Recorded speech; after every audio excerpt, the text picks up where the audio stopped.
Hi, I'm Dave, welcome to the channel. Now, I know I've already shown you this car before, but we've got to do it anyway. Today is a good day, because today is a new Revoslot day.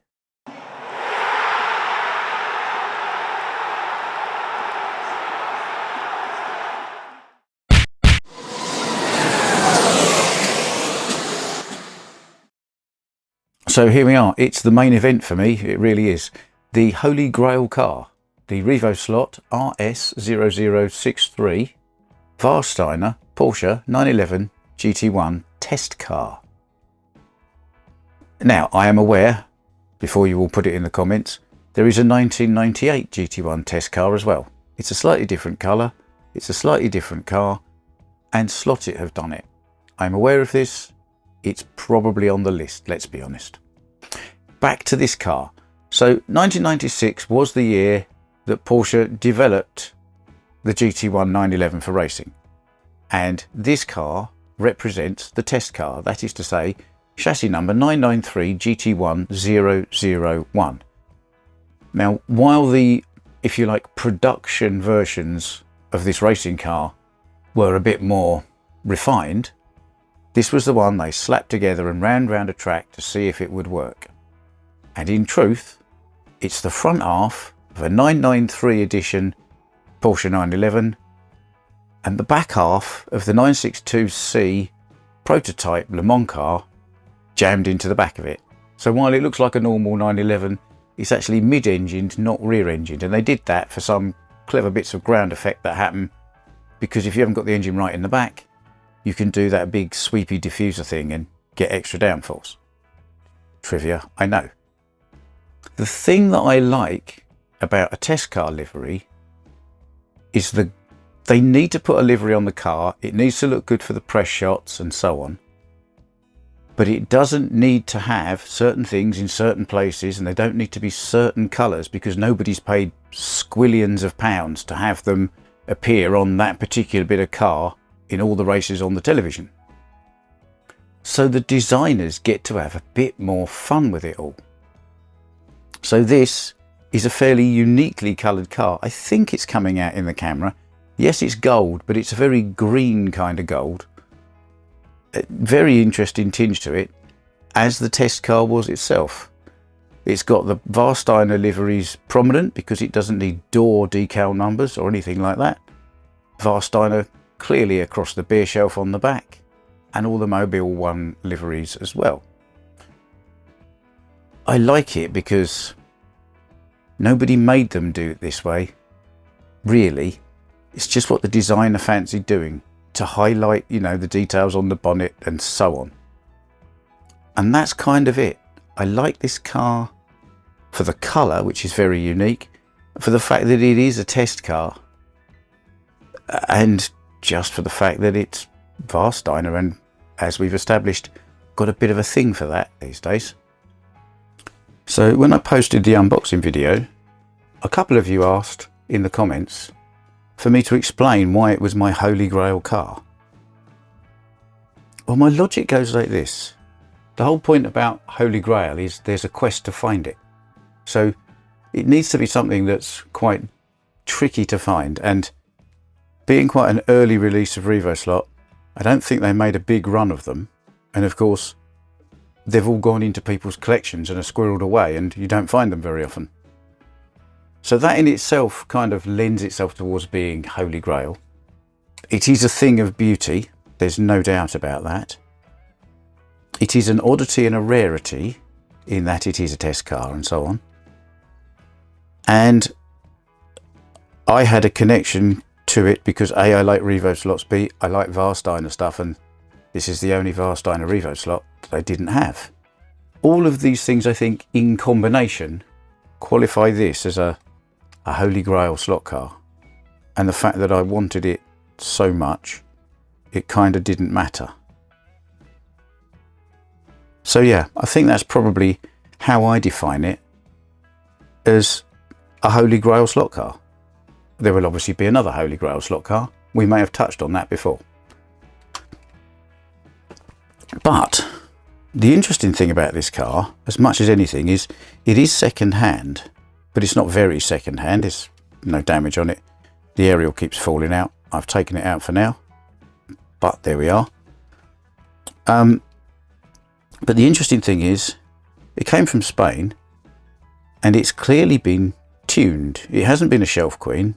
It has been run, and I believe it's been run probably on a wood track. And I thought it would be quite interesting to look at the way this guy has adjusted and tuned his car from how it would have come out of the factory, compared with, as you saw recently, my extreme tuning session that I did on my Lister Storm. So I haven't touched this car, I haven't changed anything, I haven't turned a screw, I've done nothing. So I'll get it down, upside down, and we'll move camera angle a little bit, and I'll talk you through what I can see that the guy has done, and then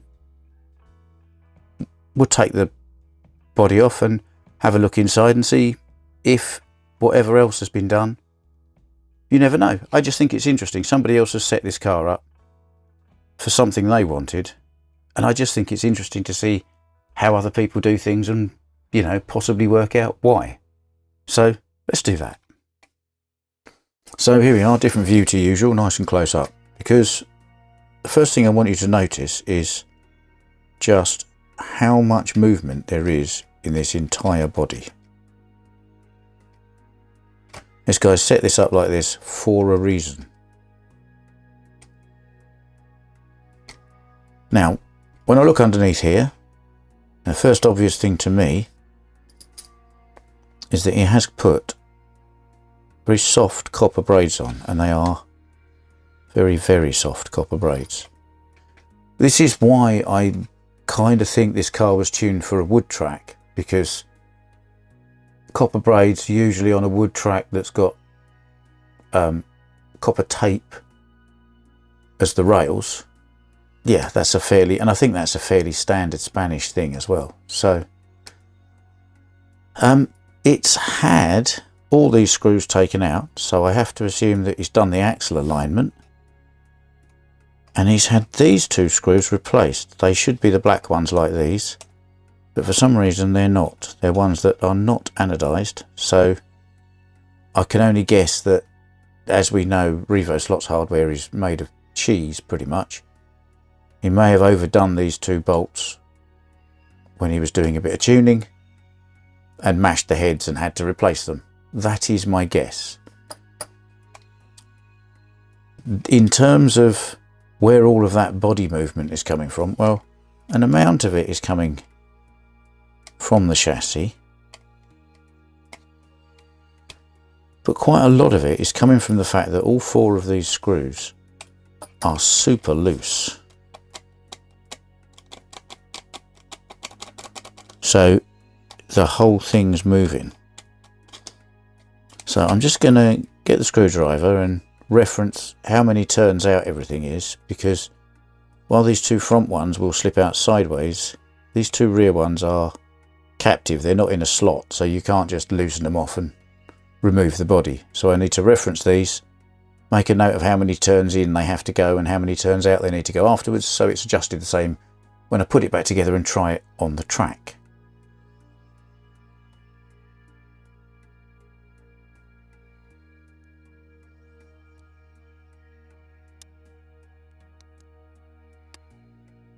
Okay, so inside there is some evidence that there's been a bit of possibly track sanding gone on here somewhere along the line. No attempt to stop the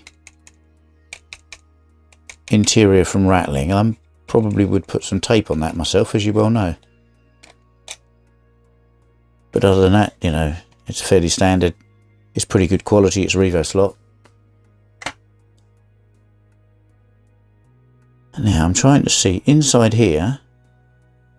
The wires have been replaced with much softer, thinner gauge wires. Revoslot do put fairly thick wire on there, and it's been held down by a blob of black gooey stuff, which I'm assuming is like Spanish blue tack. The other interesting thing here is all 6 of these chassis nuts and bolts have been put in, which means I was wrong about these 2.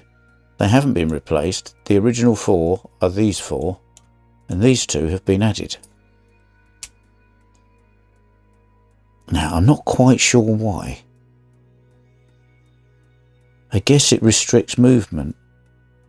I'm just trying to work it out. I'll be back in a second. Okay, I'm back. Right, this is a standard one.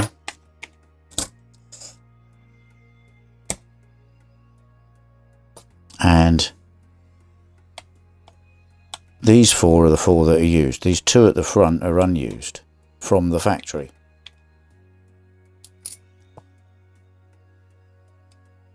So it looks like these 2 got moved to here, and then these 2 were added afterwards. Now, I don't know what size of rattle there are on these, whether these have been changed from the standard size, because you can get different amounts of movement by buying different brass nuts. So I have no idea, but I guess this reduces movement. It's almost like his tune has been to reduce as much movement as he can in the chassis and apply it to the body shell. Which I guess if you've got a very smooth track that you're running on, is probably the way you want to go with it. I don't know, I'm not an expert on these things, but like I say, I find it very interesting. Other than that, there's not a lot else in here. I think his gear mesh is a little bit loose for my liking.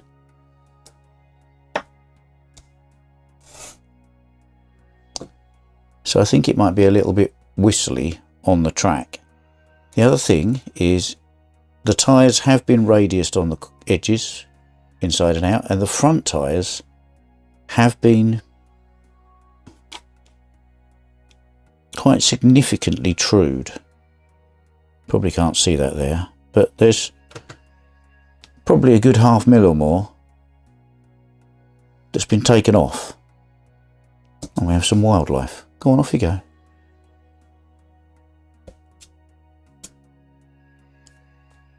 So I'm just going to put it on the setup block just to see what that's done. I also think, yes, the spring has been removed from the guide and it's been pulled up, so there's not very much movement. And the effect on this is to quite drastically lower the front of the car, because we've lost some height in here, we've lost a little height here. But I would say in this configuration that these wheels are probably still a little bit too firmly attached to the ground. I mean, they don't really spin. I'd like them a bit lighter than that for my track, for my setup. However, like I say, very interesting. It's obviously been tuned for a very specific setup of wooden track, I would guess. A very smooth track, whatever it is. So it's probably not going to go great in this sort of trim on my lumpy bumpy old plastic Carrera track. But I'm going to give it a go, because no shelf queens, you know how this works. So here we are, this is the Holy Grail, tuned to somebody else's tune for somebody else's track. And this is the equivalent car in a different livery that I've got that I have barely tuned. It's pretty much fresh out of the box. Didn't do much to it really. So this is going to be untuned versus tuned for something else. And we'll start with tuned for something else.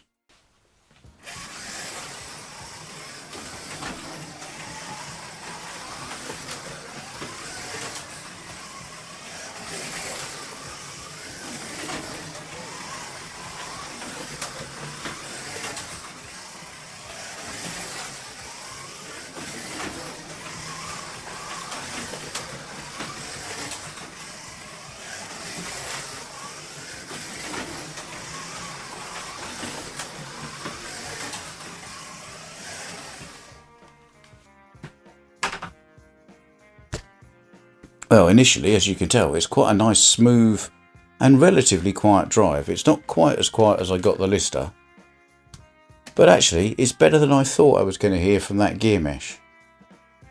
Now I am just going to give a bit of speed spit on the tyres and send it again just to see.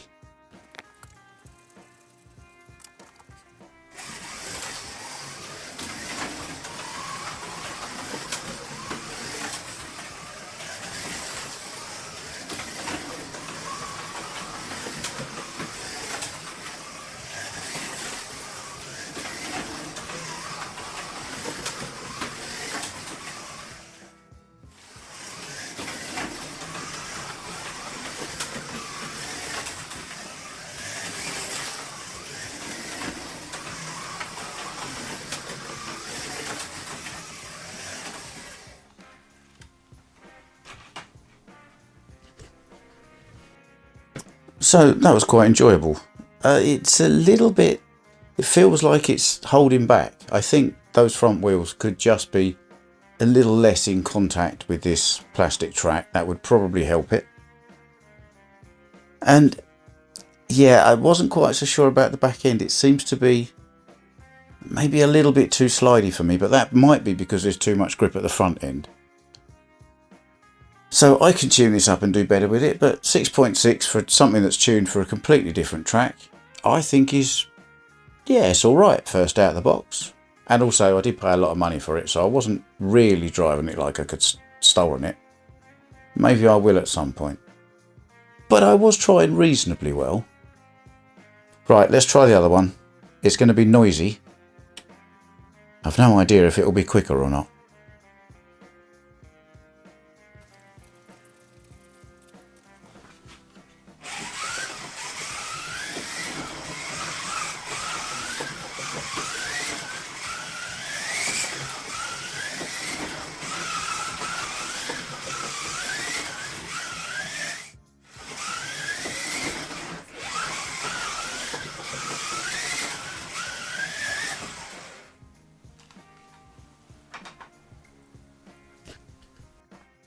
Well, there you are. It's, quite frankly, not a lot different.